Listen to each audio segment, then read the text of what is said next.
तो चलिए हास्य व्यंग्य सम्राट हरिशंकर परसाई जी की कहानी त्रिशंकु बेचारा के बाकी भाग का आस्वादन करते हैं। इसका पहला भाग चैनल में अपलोडेड है। जिन श्रोतागणों ने उसे न सुना हो पहले उसकी ओर जाएं और बाद में इस वीडियो की ओर आएं। विश्वामित्र ने टेबल की दराज से एक डायरी निकाली और उसके पन्ने पलटने लगे। एक पृष्ठ पर आकर रुके और फ़ोन लगाया। हेलो, इंद्र जी हैं क्या? मैं विश्वामित्र बोल रहा हूँ। नमस्कार, जी हाँ, आपकी कृपा है। देखिए, मैंने एक ख़ास कारण से आपको कष्ट दिया है। आपके पास कोई मकान खाली है क्या? अच्छा, मेरे एक अपने आदमी हैं। हाँ, भले आदमी हैं, तो उन्हें भेज दूँ शाम तक? अच्छा, धन्यवाद। तो इस प्रकार देखिए, विश्वामित्र ने टेबल से एक डायरी निकाली तो जाहिर है वो फ़ोन नंबर वाली डायरी है। कई पन्ने पलटने लगे और एक पृष्ठ पर आकर उन्हें इंद्र जी का फ़ोन नंबर मिल गया और उन्होंने इंद्र जी को बुलाया। और बातों से पता चल जाता है कि उन्होंने इंद्र जी से एक मकान की बात की और अपने आदमी कहकर त्रिशंकु को वहाँ बेचने की सोच रहे हैं। तो त्रिशंकु के लिए मकान की बात हो रही है, इतना तो हम समझ गए। विश्वामित्र ने टेबल की दराज से एक डायरी निकाली और उसके पन्ने पलटने लगे। एक पृष्ठ पर आकर रुके और फ़ोन लगाया। हेलो, इंद्र जी हैं क्या? അങ്ങനെ വിശ്വാമിത്ര ടേബിളിൻ്റെ ഡ്രോയർ തുറന്ന് ഒരു ഡയറി എടുത്ത് അതിൽ ഫോൺ നമ്പേഴ്സിൻ്റെ ഡയറി ആയിരിക്കും, അതിൽ ഇന്ദ്രൻ്റെ ഫോൺ നമ്പർ കണ്ട ഉടനെ അതിലേക്ക് ഡയൽ ചെയ്തു. എന്നിട്ട് കാര്യങ്ങൾ ധരിപ്പിച്ചു. ആപ്കെ പാസ് കോയി മകാൻ ഖാലി ഹെ ക്യാ? ഏതെങ്കിലും ഒരു വീട് ഒഴിവുണ്ടോ? तो എനിക്ക് मेरे अपने एक आदमी है, എൻ്റെ സ്വന്തം ഒരു വ്യക്തിയാണ്, നല്ല മനുഷ്യനാണ്, ഭലേ ആദ്മി है. ഞാൻ അങ്ങോട്ട് വിടട്ടെ? വൈകിട്ടാകുമ്പോഴത്തേക്കിന് വ്യക്തി അങ്ങോട്ട് വിടട്ടെ? विश्वामित्र ने फ़ोन रखा। त्रिशंकु से कहा, लो, तुम्हारा कार्य हो गया। शहर के सबसे अच्छे मोहल्ले में तुम्हारे लिए मकान तय हो गया। पास में ही त्रिशंकु मास्टर खड़े थे। उनसे कहा, लो, इंद्र जी से बात हो गई, तुम्हारे लिए सबसे अच्छे मोहल्ले में एक मकान तय हो गया। त्रिशंकु का चेहरा, जिसकी एक एक पंखुड़ी फ़ोन पर हुई एक एक बात से खुलती जा रही थी, अब पूरी तरह खिल गया। उसने पूछा, यह मकान किस जगह है? अब त्रिशंकु जो है, जो इतने सालों से एक अच्छे मकान की इच्छा रख रहा था, वो वहीं पास में खड़े थे और इंद्र जी और विश्वामित्र की जो फ़ोन पर बातचीत हो रही थी, उस बात से उनके मन में भी लड्डू फूट रहे थे। उनका चेहरा कैसे था? एक एक पंखुड़ी एक एक बात से खुलती जा रही थी। मतलब वो इतने प्रसन्न हो रहे थे। इतने सालों से मन में यही इच्छा रखे हुए थे कि एक अच्छे मोहल्ले में एक अच्छे मकान में रह सके, और आज उसका साक्षात्कार होने को जा रहा था।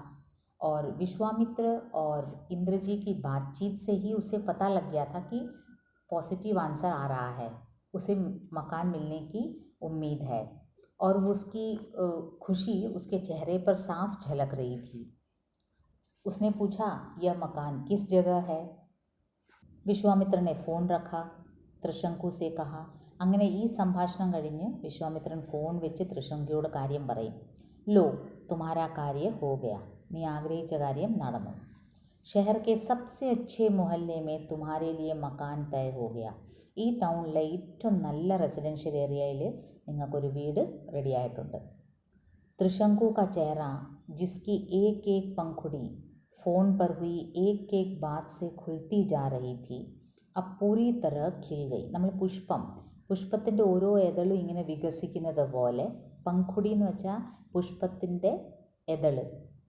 എങ്ങനെയാണോ ഒരു പുഷ്പത്തിൻ്റെ ഇങ്ങനെ നമ്മൾ ചിറകൾ ഇങ്ങനെ വിടർത്തുന്ന പോലെ, അതുപോലെ പുഷ്പത്തിൻ്റെ പെറ്റൽസ്. ഈ ഫോൺ സംഭാഷണം കേട്ട് അടുത്ത് നിൽക്കുന്ന ത്രിശങ്കു മാസ്റ്ററിന് മനസ്സിലായി, എനിക്ക് വീട് കിട്ടാൻ പോകുന്നു. കാരണം പോസിറ്റീവായിട്ടാണ് ഇന്ദ്രൻ മറുപടി പറഞ്ഞത്. നമുക്ക് അടുത്ത് നിൽക്കുന്ന ആൾക്ക് മനസ്സിലാവുമല്ലോ ഈ ഒരു സംഭാഷണം കേൾക്കുമ്പോൾ. അപ്പോൾ ഈ ഒരു സംഭാഷണത്തിൽ തന്നെ അദ്ദേഹത്തിൻ്റെ മുഖം പ്രസന്നവദനായിക്കൊണ്ടിരിക്കുകയായിരുന്നു. എന്നിട്ട് അദ്ദേഹം ചോദിക്കും, ഈ വീട് എവിടെയാണ്, യഹ് മകാൻ കിസ് ജഗഹ ഹൈ. विश्वामित्र ने कहा, अपने शहर के सबसे सुंदर मोहल्ले में, स्वर्गपुरी में, जिसे सिविल लाइंस भी कहते हैं, वहाँ इंद्रदेव नामक एक सज्जन के कई मकान हैं. इंद्रदेव पहले लोक कर्म विभाग में इंजीनियर थे और राष्ट्र निर्माण का काम उन्होंने इतनी दिलचस्पी से किया कि रिटायर होते होते उनके अपने भी 15-20 मकान हो गए. ये सब किराए पर चल रहे हैं. इन्हीं में से एक मकान का एक हिस्सा तुम्हें मैंने दिला दिया. अब पूछने पर विश्वामित्र जी ने कहा कि ये मकान किसका है, कहाँ है. ये मकान स्वर्गपुरी में है. और ये किसका है, ये इंद्रदेव का है. इस स्वर्गपुरी को सिविल लाइंस भी कहते हैं. और इंद्रदेव पहले कहाँ काम करते थे, लोक कर्म विभाग में, पब्लिक वर्क्स डिवीज़न, PWD जो हम कहते हैं, वहाँ के इंजीनियर थे. और वे राष्ट्र निर्माण का काम इतनी दिलचस्पी से करते थे कि रिटायर होते होते उनके अपने 15-20 मकान हो गए. तो ये हास्य व्यंग्य सम्राट हरिशंकर परसाई जी PWD के उन इंजीनियर्स पर उनका इशारा है जो नौकरी करते हैं सरकार के लिए, जो पैसा कमाते हैं अपने लिए. तभी तो सरकार का निर्माण कार्य करते करते उनका अपना 15-20 मकान हो गया. तो परसाई जी लिखते ही, अपना व्यंग्य लिखते ही इसलिए हैं. तो इस प्रकार की जो भ्रष्टाचार है समाज में, जो इंजीनियर्स हैं, जो सरकार का काम करते हैं और तनख्वाह पाते हैं सरकार से, लेकिन वहाँ घोटाला करके अपना पैसा कमाते हैं. तो यहाँ विश्वामित्र जी ने त्रिशंकु से कहा कि शहर के सबसे सुंदर मोहल्ले में, जिसे स्वर्गपुरी कहा जाता है और सिविल लाइंस भी कहा जाता है, वहाँ एक सज्जन है. सज्जन कहा, देखो ऐसे व्यक्ति को सज्जन कहा जो पैसा हड़प कर अपना मकान बनाता हो. यही व्यंग्य है इनका. जो एक सज्जन है उनका नाम इंद्र है, इंद्रदेव है. और ये पहले PWD में काम करते थे, इंजीनियर थे, राष्ट्र निर्माण का काम में लगे हुए थे. और वो काम उन्होंने इतनी दिलचस्पी से किया कि रिटायर होते होते उनके अपने भी 15-20 मकान हो गए. और ये 15-20 मकान सभी किराए पर चल रहे हैं, रेंट आउट किया हुआ है. उनमें से एक मकान का हिस्सा मैंने तुम्हें दिला दिया है. विश्वामित्र ने कहा, अपने शहर के सबसे सुंदर मोहल्ले में, നമ്മുടെ ടൗണിലെ ഏറ്റവും നല്ല ഏരിയയിൽ, റെസിഡൻഷ്യൽ ഏരിയയിൽ, ഉസെ ക്യാ कहते हैं, സ്വർഗപുരി. സ്വർഗപുരി എന്ന് പറയും, അല്ലെങ്കിൽ സിവിൽ ലൈൻസ് എന്നും പറയും. അവിടെ ഇന്ദ്രദേവ് നാമക് एक सज्जन के कई मकान हैं. ഒരു വലിയ ജെൻറ്റിൽമാൻ ഉണ്ട്, ഒരു നല്ല സജ്ജൻ. സജ്ജൻ എന്ന് വെച്ചാൽ ദുർജൻ്റെ ഓപ്പോസിറ്റ്, നല്ല മനുഷ്യൻ. അദ്ദേഹത്തിൻ്റെ പേരാണ് ഇന്ദ്രദേവ്. इंद्रदेव पहले लोक कर्म विभाग में इंजीनियर थे. അദ്ദേഹം ആദ്യം ആരായിരുന്നു, PWD സെക്ഷനിലെ इंजीनियर ആയിരുന്നു. और राष्ट्र निर्माण का काम उन्होंने इतनी दिलचस्पी से किया कि रिटायर होते होते उनके अपने भी 15-20 मकान हो गए. അദ്ദേഹം നല്ല വ്യക്തിയാണ്. അപ്പോൾ ഇത് നമ്മളിതിനെ ഇന്നർ മീനിങ്ങിലാണ് എടുക്കേണ്ടത്. ഇതാണ് ഹരിശങ്കർ പർസായിയുടെ വ്യംഗ്യം. കളിയാക്കി പറയാണ്. PWD എഞ്ചിനീയർമാരെ, അഴിമതി കാണിക്കുന്ന എഞ്ചിനീയർമാരെ കളിയാക്കി എഴുതിയ ഒരു കഹാനിയാണ്. ഈ ഇന്ദ്രദേവ് സർക്കാരിൻ്റെ ശമ്പളം സ്വീകരിച്ച് കൺസ്ട്രക്ഷൻ നടത്തുകയും അതിൽ അഴിമതി നടത്തി സ്വന്തമായിട്ട് 10-15 വീടുകൾ സ്വന്തമാക്കിയ ഒരു വ്യക്തിയാണ്. അങ്ങനത്തെ ഒരു വ്യക്തിയാണ് വിശ്വാമിത്രൻ സജ്ജൻ എന്ന് വിശേഷിപ്പിക്കുന്നത്. ये सब किराए पर चल रहे हैं. इन्हीं में से एक मकान का एक हिस्सा तुम्हें मैंने दिला दिया. അപ്പോൾ ഈ 10-15 വീടുകൾ വാടകയ്ക്ക് നടക്കുന്നത്, അതിലെ ഒരു വീട് ആണ് നിനക്ക് ഞാൻ അലോട്ട് ചെയ്തത്. पहला प्रश्न जो त्रिशंकु ने उठाया वह था किराया. विश्वामित्र ने कहा, उसकी चिंता मत करो, मैं सब बातें कर लूँगा. तुम तो शाम को इंद्र जी के पास पहुँच जाओ और जो मकान वे बताएं उसमें डेरा डाल दो. आज 31 तारीख है. यह मकान आज ही खाली कर दो, वरना कल मकान मालिक 1 माह का किराया रखा लेगा. तुम तो सामान लेकर चले जाओ. अब देखिए सभी चीज़ें जल्दी जल्दी होने लगी। त्रिशंकु ने शंका उठाई कि किराया कितना होगा, रेंट, मतलब कि सिविल लाइंस में अगर मकान है, स्वर्गपुरी में हाई रेजिडेंशियल एरिया है, तो रेंट भी काफ़ी होगा और उतनी औकात तो एक स्कूल मास्टर की है नहीं। लेकिन विश्वामित्र क्या कहते हैं, उस बात की चिंता ही मत करो, तुम बस अपना सामान उठाओ, क्योंकि आज 31 है, महीने का आखिरी तारीख है, 31 तारीख है। अब एक दिन और इस पुराने मकान में रुक गए तो अगले महीने का भाड़ा भी देना पड़ेगा। तो इसलिए विश्वामित्र ने सुझाव दिया कि तुम रेंट की चिंता मत करो, मैं बात कर लूँगा इंद्र जी से। तुम ऐसा करो, अपना सामान उठाओ और चल पड़ो सिविल लाइंस की ओर, और जिस मकान को इंद्रदेव अलॉट करेंगे उसमें अपना डेरा डाल दो। पहला प्रश्न जो त्रिशंकु ने उठाया वह था किराया। ഈ കിരായ റെൻറ്റ്, ആ റെൻറ്റ് എത്രയാകും, കാരണം ഇത്രയും വലിയ റെസിഡൻഷ്യൽ ഏരിയയിൽ ഹൈ റെൻറ്റ് ആയിരിക്കും. അപ്പോൾ അത് തൃശങ്കുവിന് പെട്ടെന്ന് ചോദിച്ചു റെൻറ്റിനെ പറ്റി. വിശ്വാമിത്ര ने कहा उसकी चिंता मत करो मैं सब बातें कर लूँगा. ആ റെൻറ്റിനെ പറ്റി ഓർത്തൊന്നും മാസ്റ്റർ വിഷമിക്കണ്ട, ഞാൻ എല്ലാം സംസാരിക്കാം. तुम शाम को इंद्र जी के पास पहुँच जाओ और जो मकान वे बताएं उसमें डेरा डाल दो. വൈകിട്ടാകുമ്പോഴത്തേക്കിന് ഇന്ദ്രജിയുടെ അടുത്തേക്ക് അങ്ങ് വൈകിട്ട് ഇന്ദ്രജിയുടെ വീട്ടിലേക്ക് പോവുക. അദ്ദേഹം കാണിച്ചു തരുന്ന വീട്ടിലേക്ക് തൻ്റെ സാധനങ്ങളുമായിട്ട് അങ്ങ് ഷിഫ്റ്റ് ചെയ്യുക. ഡേരാ ഡാൽ ദോ, ഡേരാ ഡാൽ എന്ന് വെച്ചാൽ അങ്ങ് താമസം ഉറപ്പിക്കുക. ആജ് 31 तारीख है, यह मकान आज ही खाली कर दो वरना कल मकान मालिक 1 माह का किराया रखा लेगा. तुम तो सामान लेकर चले जाओ. അപ്പോൾ ഇപ്പോൾ താമസിക്കുന്ന ഈ വീടില്ലേ, ഇന്ന് 31-ാം തീയതിയാണ്, മാസാവസാനമാണ്. അപ്പോൾ ഇന്ന് ഒഴിയുന്നതാണ് നല്ലത്. നാളെ ഒരു ദിവസവും കൂടെ ഇവിടെ താമസിച്ചാൽ അടുത്ത മാസത്തെ വാടകയും കൂടെ കൊടുക്കേണ്ടി വരും. त्रिशंकु दुविधा में पड़ गया. स्वर्गपुरी या सिविल लाइंस की दुनिया ही दूसरी थी. वहाँ के निवासी कितने भिन्न प्रकार के थे. त्रिशंकु उन्हें प्रशंसा और भय से देखता था. उसने वहाँ रहने की कल्पना कई बार की थी और उसे सुख का अनुभव हुआ था.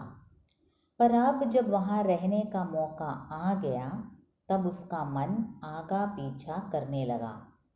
सोचने लगा, मैं वहाँ कैसे रहूँगा, वे लोग मुझे वहाँ रहने भी कैसे देंगे. अब देखिए ये त्रिशंकु मन में इतना ख्वाब देखता था कि एक अच्छे रेजिडेंशियल एरिया में रहे, और आज जब उसका जो ख्वाब है वो सच में बदलने जा रहा है तो उसका मन शंकाओं से घिर जाता है, उसे डर लगने लगता है, वो दुविधा में पड़ जाता है.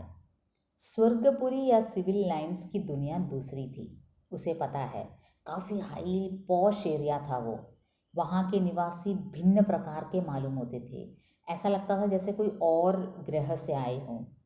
त्रिशंकु उन्हें प्रशंसा और भय से देखता था. त्रिशंकु मन में उनके जैसी जिंदगी देखकर काफ़ी एक्साइटेड होते थे, लेकिन उनके मन में भय भी था. उसने वहाँ रहने की कल्पना कई बार की थी और उसे उस सुख का अनुभव भी हुआ था, लेकिन क्या है वो काल्पनिक सुख है. अब जब वहाँ रहने का मौका आ गया तब उसका मन आगा पीछा करने लगा. मन का आगा पीछा करना मतलब मन एक तरफ कहता है जाओ तुम वहाँ जाकर रहो, दूसरी तरफ मन पीछे की ओर खींचता है कि मत जाओ, वहाँ तो अलग किस्म के लोग रहते हैं, तुम्हें कोई एक्सेप्ट करेगा ही नहीं. सोचने लगा, मैं वहाँ कैसे रहूँगा, वे लोग मुझे वहाँ रहने कैसे देंगे, मैं वहाँ नहीं रह सकता. ऐसा त्रिशंकु सोचने लगा. त्रिशंकु दुविधा में पड़ गया. त्रिशंकु आगे कन्फ्यूजन लाई. स्वर्गपुरी या सिविल लाइंस की दुनिया ही दूसरी थी. वहाँ के निवासी कितने भिन्न प्रकार के थे. ഈ സ്വർഗപുരി സിവിൽ ലൈൻസ് എന്നൊക്കെ ഉള്ള അവിടെ താമസിക്കുന്ന റെസിഡൻസൊക്കെ ഒരു വേറെ ലെവലാണ്. അവരെ ഇങ്ങനെ ദൂരെ നിന്ന് വളരെ ഭയഭക്തിയോടെയാണ് त्रिशंकु കണ്ടിരുന്നത്. उसने वहाँ रहने की कल्पना कई बार की थी. അപ്പോൾ ഒരു പാവപ്പെട്ട ശമ്പളം കുറവുള്ള ഒരു സ്കൂൾ മാസ്റ്ററിന് മനസ്സിൽ വളരെയധികം കൊതിയായിരുന്നു ഇങ്ങനത്തെ ഒരു റെസിഡൻഷ്യൽ ഏരിയയിൽ താമസിക്കണമെന്ന്. പക്ഷേ ജബ് മौका आ गया तब उसका मन आगा पीछा करने लगा. ഇപ്പം ആ സ്വപ്നം, വർഷങ്ങൾ കൊണ്ട് നടന്ന സ്വപ്ന യാഥാർത്ഥ്യമാകാൻ പോവുകയാണ്. അപ്പോഴത്തേക്കിന് അദ്ദേഹത്തിൻ്റെ മനസ്സ് ചാഞ്ചാടാൻ തുടങ്ങി. ആകാ പീछा करना ചാഞ്ചാടുക എന്ന് വെച്ചാൽ മനസ്സ് വേണോ വേണ്ടയോ എന്നുള്ളൊരു ചിന്ത. सोचने लगा मैं वहाँ कैसे रहूँगा, वे लोग मुझे वहाँ रहने भी कैसे देंगे. തൃശങ്കു ചിന്തിക്കാൻ തുടങ്ങി, അയ്യോ ഞാൻ എങ്ങനെയാണ് അവരുടെ ഇടയ്ക്ക് പോയി താമസിക്കുന്നത്, എനിക്കവിടെ അല്ലെങ്കിലും അവരെന്നെ അക്സെപ്റ്റ് ചെയ്യുകയില്ല, ഞാൻ എൻ്റെ ഈ കോലവും എൻ്റെ ഈ ദാരിദ്ര്യവും പിടിച്ച ഞാൻ ആ ജനക്കൂട്ടത്തിൻ്റെ ഇടയ്ക്ക്, അവർ വേറൊരു ടൈപ്പ് ആൾക്കാരാണ്. उसने डरते डरते कहा साहब वहाँ तो और तरह के लोग रहते हैं, वह जाति ही दूसरी है, वे मुझे अपने बीच कैसे रहने देंगे. അദ്ദേഹം പേടിച്ച് പേടിച്ച് പറയാം, അയ്യോ സാറേ അവിടെ വേറെ ടൈപ്പ് ആൾക്കാരല്ലേ താമസിക്കുന്നത്, വേറെ അന്യഗ്രഹ ജീവികളെ പോലാണ് അവർ, ഞാനെങ്ങനെ അവരുടെ ഇടയ്ക്ക് പോയി ജീവിക്കും. उसने डरते डरते कहा साहब वहाँ तो और तरह के लोग रहते हैं, वह जाति ही दूसरी है, वे मुझे अपने बीच कैसे रहने देंगे. विश्वामित्र बोले तुम कैसी नासमझी की बात करते हो त्रिशंकु, वहाँ मकान मिलना बड़े सौभाग्य की बात है और तुम उसी सौभाग्य को ठुकरा रहे हो. तुम डरो मत, बेखटके चले जाओ, मैंने कह दिया है तो इंद्र जी तुम्हें हाथ जोड़कर मकान देंगे. अब त्रिशंकु ने अपना डर विश्वामित्र के सामने जाहिर किया. उसने डरते डरते कहा साहब वहाँ तो कुछ और ही तरह के लोग रहते हैं, कुछ अलग तरह के किस्म के लोग रहते हैं, वो जाति ही दूसरी है, मुझे नहीं लगता वो मनुष्य जाति है, मतलब वो कोई और जाति है, वे मुझे अपने बीच कैसे रहने देंगे. इस पर विश्वामित्र को थोड़ा क्रोध भी आया कि कैसा आदमी है, इतने मुश्किल से इंद्रदेव को बोलकर मैंने स्वर्गपुरी में एक मकान अलॉट किया है, अब ये मुकर रहा है. वो बोलने लगे तुम कैसे नासमझी की बात करते हो, ये क्या नासमझी की बात कर रहे हो, बेवकूफ़ी कह रहे हो, वहाँ मकान मिलना बड़े सौभाग्य की बात है, अरे वहाँ मकान मिलना बहुत लक की बात है, और तुम उसी सौभाग्य को ठुकरा रहे हो, तो तुम आए हुए सौभाग्य को ठुकरा रहे हो. देखो तुम डरो मत, बेखटके चले जाओ, बिना किसी शंका के चले जाओ, मैंने कह दिया है तो इंद्र जी तुम्हें हाथ जोड़कर मकान देंगे. अरे मैंने कहा है, मैं विश्वामित्र हूँ, मैं रेंट कंट्रोलर हूँ, मैंने कहा है तो मेरे पावर के हिसाब से इंद्र जी ने तुम्हें मकान दिया है और वो हाथ जोड़कर तुम्हें एक्सेप्ट करेंगे. तुम्हें कोई चिंता की कोई बात नहीं है, तुम ये सब जो कर रहे हो वो नासमझी है, तुम्हारे मन में जो शंका है वो पूरे नासमझी है, मिले हुए सौभाग्य को ठुकराओ मत, बिना डरे बेखटके चले जाओ. विश्वामित्र बोले तुम कैसी नासमझी की बात करते हो त्रिशंकु, वहाँ मकान मिलना बड़े सौभाग्य की बात है और तुम उसी सौभाग्य को ठुकरा रहे हो. എന്ത് പൊട്ടത്തരാണ് തൃശങ്കു നീ പറയുന്നത്, നാസംജി, എന്ത് വിവരമില്ലായ്മ, ഇത്രയും നല്ലൊരു സൗഭാഗ്യം വന്നു ചേർന്നു, और तुम उसी सौभाग्य को ठुकरा रहे हो, ठुकराന പുറംകാലുകൊണ്ട് അടിച്ച് മാറ്റുക, നല്ലൊരു ഐശ്വര്യം വന്നതാണ്, നല്ലൊരു സൗഭാഗ്യം വന്നതാണ്, ആ സിവിൽ ലൈൻസിലൊരു വീട് കിട്ടുക എന്ന് വെച്ചാൽ വലിയ ഭാഗ്യമാണ്, എന്നിട്ട് തും ഡെറോ മത്, നീ പേടിക്കേണ്ട കാര്യമില്ല, ബേഖട്കെ ചലേ ജാओ, ഒരു തടസ്സവും ഇല്ല, നീ ധൈര്യമായിട്ട് പോകും. मैंने कह दिया है तो इंद्र जी तुम्हें हाथ जोड़कर मकान देंगे. നോക്കൂ ഞാനാണ് പറഞ്ഞത്, ഞാനാണ് റെക്കമെൻഡ് ചെയ്തത്, അപ്പം ഞാൻ റെക്കമെൻഡ് ചെയ്തത് കാരണം ഇന്ദ്രൻ എന്ത് ചെയ്യും, രണ്ട് കൈയും കൂപ്പി നിന്നെ അവിടെ എൻ്റെ റെക്കമെൻഡേഷൻ അനുസരിച്ച് നിനക്ക് വീട് തരും. त्रिशंकु का मन फिर भी आगे नहीं बढ़ा. उसने बड़ी दीनता से कहा साहब मुझे न जाने कैसा लग रहा है, मुझे लगता है वहाँ हम केवल मन से रह सकते हैं, सदेह रहने जाएंगे तो वे लोग स्वीकार नहीं करेंगे.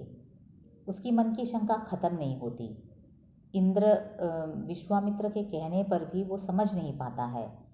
वो डरते डरते कहने लगा कि साहब मुझे न जाने कैसा लग रहा है, मेरा मन न जाने क्यों बहुत शंकित हो रहा है, मुझे लगता है वहाँ हम केवल मन से रह सकते हैं, हम अपने मन से शायद इस सिविल लाइंस में रह सकते हैं, लेकिन सदेह शरीर सहित रहने जाएंगे तो वे लोग स्वीकार नहीं करेंगे, ऐसा मेरा मन कहता है. तो जो उसके मन में शंका उत्पन्न हुई, त्रिशंकु ने उसे विश्वामित्र से कह डाला. का मन फिर भी आगे नहीं बढ़ा. उसने बड़ी दीनता से कहा साहब मुझे न जाने कैसा लग रहा है, मुझे लगता है वहाँ हम केवल मन से रह सकते हैं, सदेह रहने जाएंगे तो वे लोग स्वीकार नहीं करेंगे. തൃശങ്കു പറയും, സാറേ എൻ്റെ മനസ്സ് വല്ലാതെ വരുന്നു. അയാൾ വളരെ ദയനീയമായിട്ട് പറയും, ബഡി ദീനത്താസെ, വളരെ ദയനീയമായി പറയും, സാഹബ് മുझे न जाने कैसा लग रहा है, എനിക്ക് വല്ലാതെ വരുന്ന മനസ്സ്. എനിക്ക് തോന്നുന്നു ഹം കേവൽ വഹാ മൻ സെ രഹ സക്തെ ഹെ, ഞങ്ങൾ മനസ്സുകൊണ്ട് ആഗ്രഹിക്കാൻ പറ്റിയ ഒരു ഏരിയ മാത്രമാണത്. ആ സിവിൽ ലൈൻസ് എന്ന് പറഞ്ഞാൽ ഞങ്ങൾക്ക് മനസ്സുകൊണ്ട് ആഗ്രഹിക്കാം. സദേഹ രഹനെ ജായെങ്കെ തോ വേ ലോഗ് സ്വീകാർ നഹീ കरेंगे, ഈ ശരീരവുമായിട്ട് അങ്ങോട്ട് പോവുകയാണെങ്കിൽ എനിക്ക് തോന്നുന്നില്ല അവർ നമ്മളെ സ്വീകരിക്കുമെന്ന്.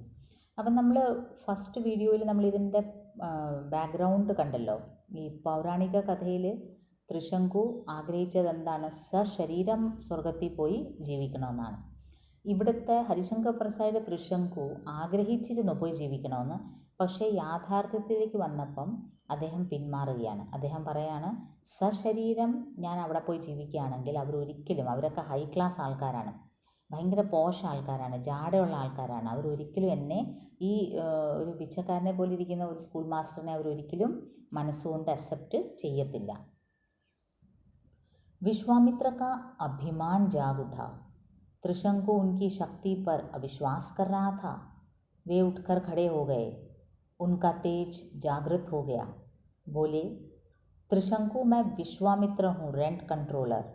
मेरी बात कोई मकान मालिक नहीं टाल सकता. मेरी भी 20 साल की सर्विस है. यह कुछ कम तपस्या नहीं है. मैं तुम्हें स्वर्गपुरी में बसाऊंगा. मेरा वचन खाली नहीं जा सकता. जाओ, शाम तक इंद्र जी के पास पहुंच जाना. अब देखो, विश्वामित्र का अभिमान जाग उठा. उन्हें क्या लगा कि ये त्रिशंकु को शायद विश्वास नहीं हो रहा है मेरे पावर पर. अरे मैंने कह दिया तो इंद्र जी उसे मकान दे देंगे, स्वर्गपुरी में ही देंगे, सबसे अच्छे रेजिडेंशियल एरिया में मिल रहा है. और ये मास्टर जो है ये शंका कर रहा है.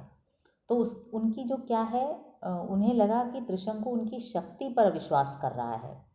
वे उठकर खड़े हो गए और एकदम गुस्से से उनका तेज जागृत हो गया और बोलने लगे, त्रिशंकु मैं विश्वामित्र हूँ, रेंट कंट्रोलर. देखो, मैं कोई एरा गेरा व्यक्ति नहीं हूँ, मैं रेंट कंट्रोलर हूँ. मेरी बात कोई मकान मालिक नहीं टाल सकता. मैंने जो कह दिया वो कोई मकान मालिक नहीं टाल सकता, ना नहीं कह सकता.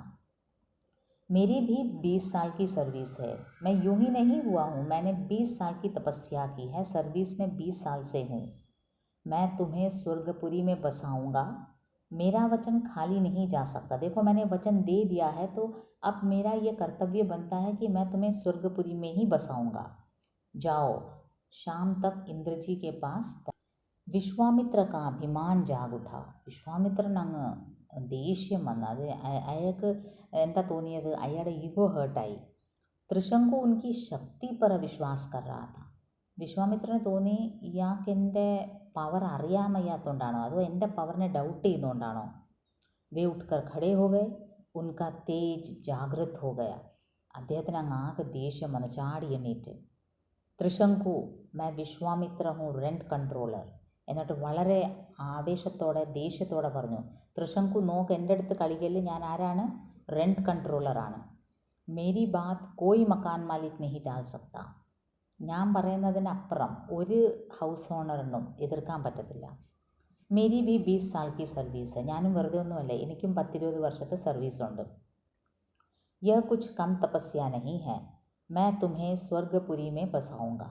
ഒരു റെൻറ്റ് കൺട്രോളർ എന്ന നിലയ്ക്ക് ഞാനും ഇന്ദ്രനെ പോലെ തന്നെ പവർഫുള്ളാണ്. ഈ പൗരാണിക കഥയിൽ ഋഷി വിശ്വാമിത്രനും അതേപോലെയായിരുന്നു. ഇന്ദ്രദേവനൊപ്പം തട്ടിച്ച് നിൽക്കുന്ന ഒരു അഹംഭാവം വിശ്വാമിത്ര മുനിക്കുണ്ടായിരുന്നു. ഇന്ദ്രൻ ദേവനാണെങ്കിൽ എൻ്റെ മന്ത്രങ്ങളും സിദ്ധിക്കും ദേവന്മാരെയും തോൽപ്പിക്കാനുള്ള കഴിവുണ്ടെന്നായിരുന്നു വിശ്വാമിത്രൻ കരുതിയിരുന്നത്. മേരാ വചൻ ഖാലി നഹി ജാ സക്ത. Joao, sham Tak ഇന്ദ്രജി K pass പਹੁഞ്ച് ജാന. നോക്കൂ, ഞാൻ വാക്ക് കൊടുത്തുപോയി, ഇനി എനിക്ക് എൻ്റെ വാക്ക് പാലിക്കപ്പെടണം. വൈകിട്ടാകുമ്പോഴത്തേക്കിന് സന്ധ്യാസമയത്ത് എവിടെ ചെല്ലണം? ഞാൻ ഇന്ദ്രദേവൻ്റെ അടുത്തേക്ക് ചെല്ലണം. त्रिशंकु ने शाम को एक ठेले पर सामान लदवाया और सिविल लाइंस की राह पकड़ी. इंद्र जी के बंगले पर पहुंचा. इंद्रजी बगीचे में आराम कुर्सी पर लुढ़के हुए माली को हिदायतें दे रहे थे। त्रिशंकु ने ठेला सड़क पर खड़ा किया और इंद्र के सामने जाकर खड़ा हो गया। नमस्कार साहब। क्या काम है? अब देखो, त्रिशंकु ने जैसे विश्वामित्र की आज्ञा के अनुसार एक ठेले गाड़ी में, मतलब उसके घर में ज़्यादा सामान है ही नहीं, एक गरीब मास्टर था, स्कूल मास्टर, जो भी सामान था, जो भी फर्नीचर वगैरह था, वो एक ठेले में ही भरने लायक था। ठेले में भर दिया और उसे लेकर सिविल लाइंस की ओर राह पकड़ी।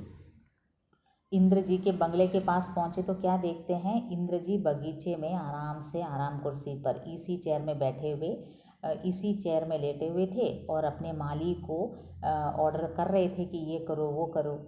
त्रिशंकु ने ठेला सड़क पर खड़ा किया और इंद्र के सामने जाकर खड़ा हो गया। उसने वहाँ ठेला खड़ा किया और इंद्र के सामने जाकर हाजिर हो गए और नमस्कार साहब कहा। तो इंद्र काफ़ी पावरफुल व्यक्ति थे, तो उन्होंने कहा क्या काम है? त्रिशंकु ने शाम को एक ठेले पर सामान लदवाया और സിവിൽ ലൈൻസ് की राह പക്കടി. അപ്പോൾ ഇനി തൃശങ്കു മാസ്റ്ററിന് വേറെ ഓപ്ഷനൊന്നും ഇല്ലായിരുന്നു, പെട്ടുപോയി. എല്ലാ സാധനങ്ങളും ഒരു ഉന്തുവണ്ടിയിൽ, ठेല ഉന്തുവണ്ടിയാണ്, ഉന്തുവണ്ടിയിൽ ഇടാനുള്ള സാധനമേ ആ പാവം സ്കൂൾ മാസ്റ്ററിന് ഉണ്ടായിരുന്നുള്ളൂ. അതെല്ലാം ഒരു ആക്രി കടക്കാർ സാധനങ്ങൾ കൊണ്ടുപോകുന്ന പോലെ തൃശങ്കു മാസ്റ്റർ വീട് ഷിഫ്റ്റ് ചെയ്യാൻ വേണ്ടി ഇന്ദ്രഭഗവാന്റെ വീട്ടിലേക്ക് പോയി. അവിടെ ഇന്ദ്രജിക്ക് ബംഗ്ലേ പർ പਹੁंचा. വലിയ ബംഗ്ലാവ് ഉണ്ടായിരുന്നു. ഇന്ദ്രജി അവിടെ ഇങ്ങനെ ഗാർഡനിലിരുന്ന് ആറാം കുർസി പർ ലുടുക്കെ ഹുവേ थे. വലിയ ചാരുകസേരയിൽ സുഖമായിട്ടിങ്ങനെ ചാരിയിരുന്നിട്ട് മാലി കോ ഹിദായത്തെ ദേ രഹേ थे.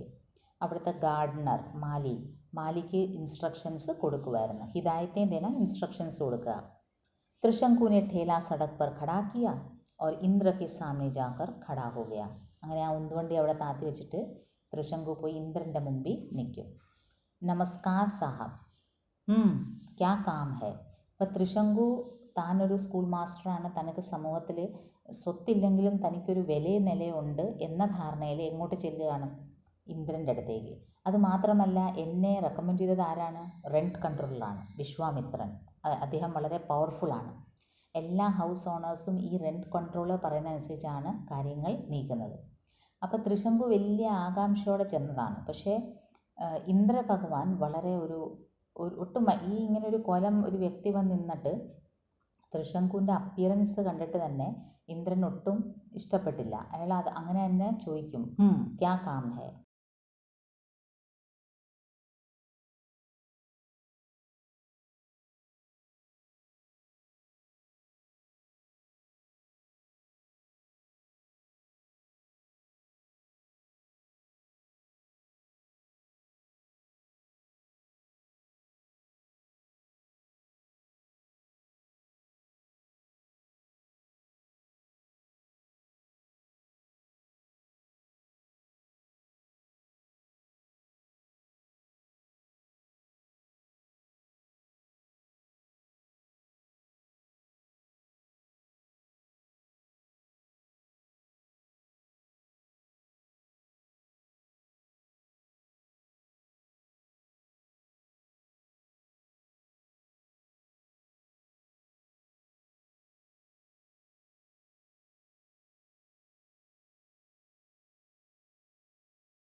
पहुंच जाना।